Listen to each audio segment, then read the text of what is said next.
Hi, my name is John. Welcome to Good Burger Reviews, and I'm doing a brand new 2025 movie review, and the movie is Creepbox. I don't understand what's happening to me. You okay, Pop? After all my work, my research on death and... Where am I now? Where am I now? Meadows, Domineer, Twitch, Scent, Sunset, Vanilla Bean. Where am I now? This movie was released to Shudder in December of 2025. It is directed by Patrick Biseman. It stars Jeffrey Cantor, Ernest Bailey, and Guillermo Contreras. After his wife's death, a scientist tries to use groundbreaking technology to determine if there is life after death. But once he is through the looking glass, there is no turning back. Okay, so this movie has some blends going on with it. I feel like it's kind of like mixed with confusion. And what I mean by that is, it seems like it's an AI film, but it says it's not an AI film. We're not reaching into an astral plane or into the afterlife here. Our technology at HGTA allows us to simulate human consciousness. Like AI. AI is incapable of giving meaning to its calculations and its predictions. Seems like it's a ghost story, but it's not really a ghost story.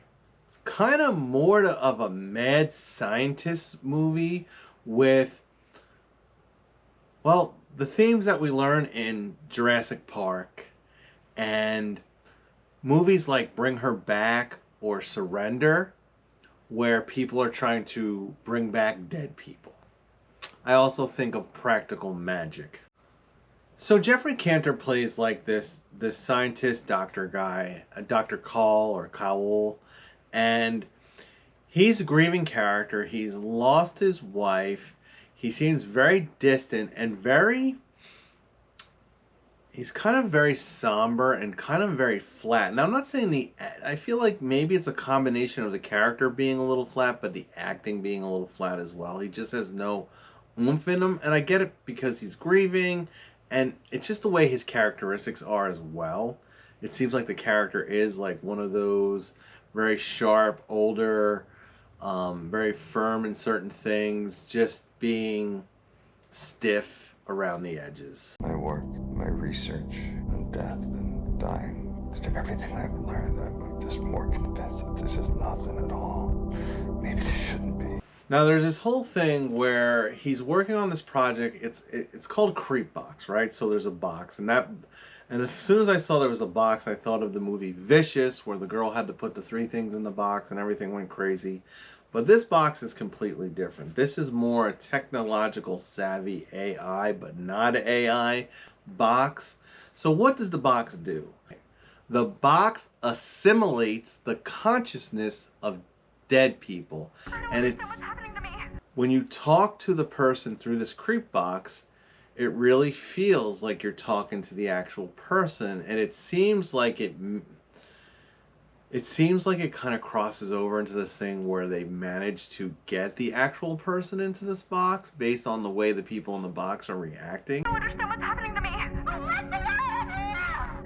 me. Because they contact multiple dead people. But they're very specific about how it's not AI. It's not artificial intelligence. They kept saying assimilation. And they were very clear about that. I guess they didn't want it to be an AI movie. They didn't want it to be Megan.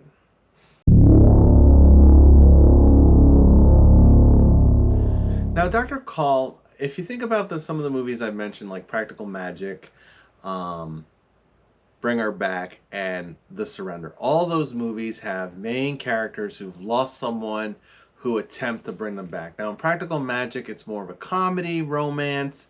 In The Surrender and Bring Her Back, which came out back-to-back around Memorial Day this year, they were very similar with what they were doing. I really would say this was kind of the similar idea with bringing someone back without bringing their body back. That's the big difference. It's just them, but no body. Even if we did bring him back, it wouldn't be Michael. It would be something else, something dark and unnatural. So the question is, what is the real purpose of doing all this, bringing these assimilated consciousnesses back for people, other than just giving someone the opportunity to talk to someone who died?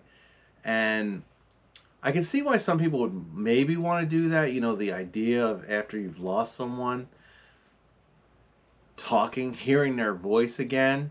I've recently lost someone, and I've called their cell phone to hear their voicemail, to hear them talking. And I thought of, when I did that, I thought of the girl in Cuckoo who was calling her mom's voicemail to hear her voice. And I could see why people would want to maybe do this assimilation thing just to hear the voice. But at the end of the day, it feels like, are you really talking to the person? Once someone's dead and gone, they're dead and gone. You know, regardless of spiritual, religious, or whatever beliefs or non-beliefs, when people die out of their body and their physical body decomposes, they're gone. You know, so it's like this whole idea of recreating or bringing someone back is nice in thought and fantasy, but it's not a reality. Now in this movie, they really do try to make it like a reality where you're talking to the person. I don't care what he comes back as long as he comes back. But they also seem to be using it to solve murder. So this doctor is bringing back multiple people. It's being run by this corporation. There's a lot of characters involved in this, even though the main guy, the doctor, is the one that's kind of dealing with everything, dealing with the people who come to him to... It almost starts off like you're going to a seance to, you know, get a reading or talk to the dead. But you show up and it's more like a doctor appointment, like where, you know, you're dealing with an actual doctor or scientist. And it's like, there's this whole thing when he's got to say these words that mean something to the person to kind of assimilate their conscience. And when that happens, it gets very creepy and interesting. Where am I now? Meta, Domineer, Witch, Scent, Sunset, Vanilla Bean, Where am I now? Also, you know, when we start hearing the voices on the box, it's kind of like an electric box. It's like a little speaker and there's a little light. And, you know, it seems like when the conscience gets upset, the color on the box changes.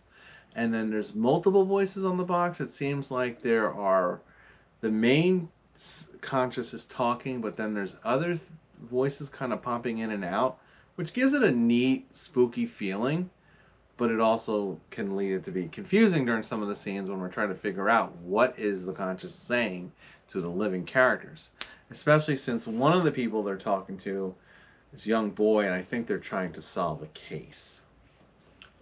Maybe trying to figure out if someone was murdered versus if someone committed suicide. If I may, I'll tell you the problem with the scientific power that you're using here. It didn't require any discipline to attain it. You know, you read what others had done, and you took the next step. You didn't earn the knowledge for yourselves, so you don't take any responsibility for it.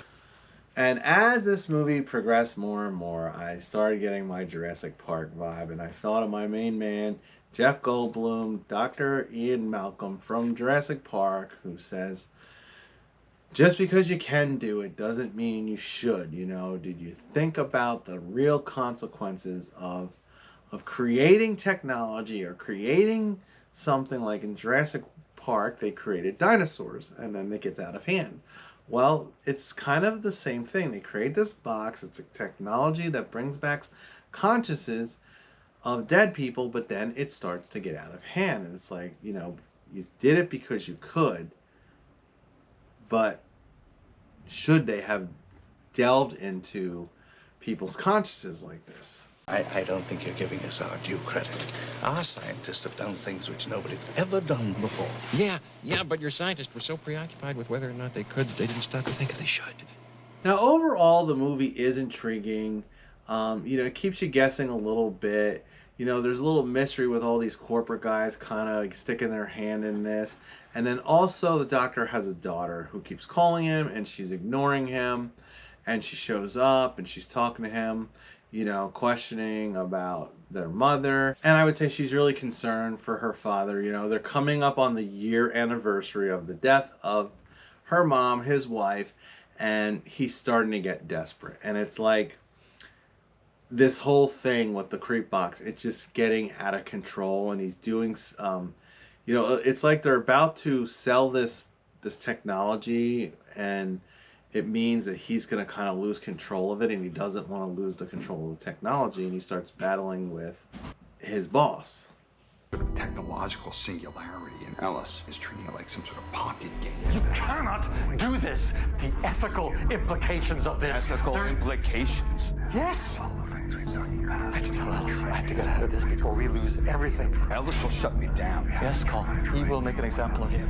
Now, I feel like it does get a little complicated, maybe a little bit too much going on with the amount of side characters who never really do much of anything. He seems to have multiple bosses and multiple people involved with the company, and they bring multiple people to speak, multiple consciences that they speak to on this box, and I feel like they never really go too much with each one, and I thought he was going to talk more to his wife. And I will say at the end, it's a very ambiguous ending, and I'm not going to really spoil this one because I feel like if you kind of like these intriguing, spooky, bring back the dead horror movies, this one's worth a watch. Now, I will say it's kind of a slow burn. So I felt like there were some flat parts, and I felt like even though I'd said our main character could be a little flat too, I felt like all the characters, especially the ones involved with the corporation, were oddly just like distant or remote. And maybe I think they were kind of going for a certain thing, because this does take place in the future. It takes place not much in the future, or well, I guess one of the, like when they were going through it with one of the people who had passed away, one of the assimilated consciousness, they were reading the obituary and he had passed away in 2029. So I thought, well, it has to be at least 2029 or later. Probably 2029 or maybe 2030, because I feel like that this technology hasn't really been around too long, even though it seemed like many of the characters knew that it existed. It was like a thing that had come out and people knew about it, knew that there was a way to assimilate consciousness. So I wouldn't even categorize this as traditional jumps and spooks. It's definitely more of a slow burn because there's no jump scares. There's really no spooks. I mean, the whole time that they're on the creep box, it's creepy, and they're talking to someone like that's a simulated version of a dead person, but it never really feels too haunting. And there's just a lot of drama between the characters. So I would say, you have to be the right type of person for this one. So I'm going to get down to business on the rating. I feel like this one was like a lower budget, no one really famous that I'm aware of, or, a more inexperienced type of actors and actresses that are in this. So I feel like overall they did okay. But at the end of the day, probably based on the performances and the whole story and the production value, I'm going to give it a basic burger. I mean, it's very typical of what I seem to be appearing on Shudder.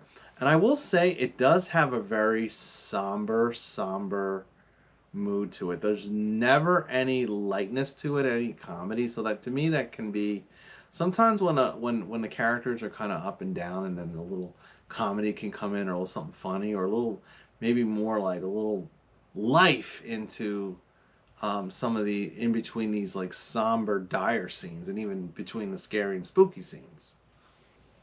I guess I will say it's refreshing to have something slightly different than the typical AI gone awry plot, but this one was similar but had a variety going on to it. So we'll leave it at that, and don't forget to stay scared when a wild mad scientist comes to you with a creep box and says, would you like to talk to one of your assimilated dead relatives?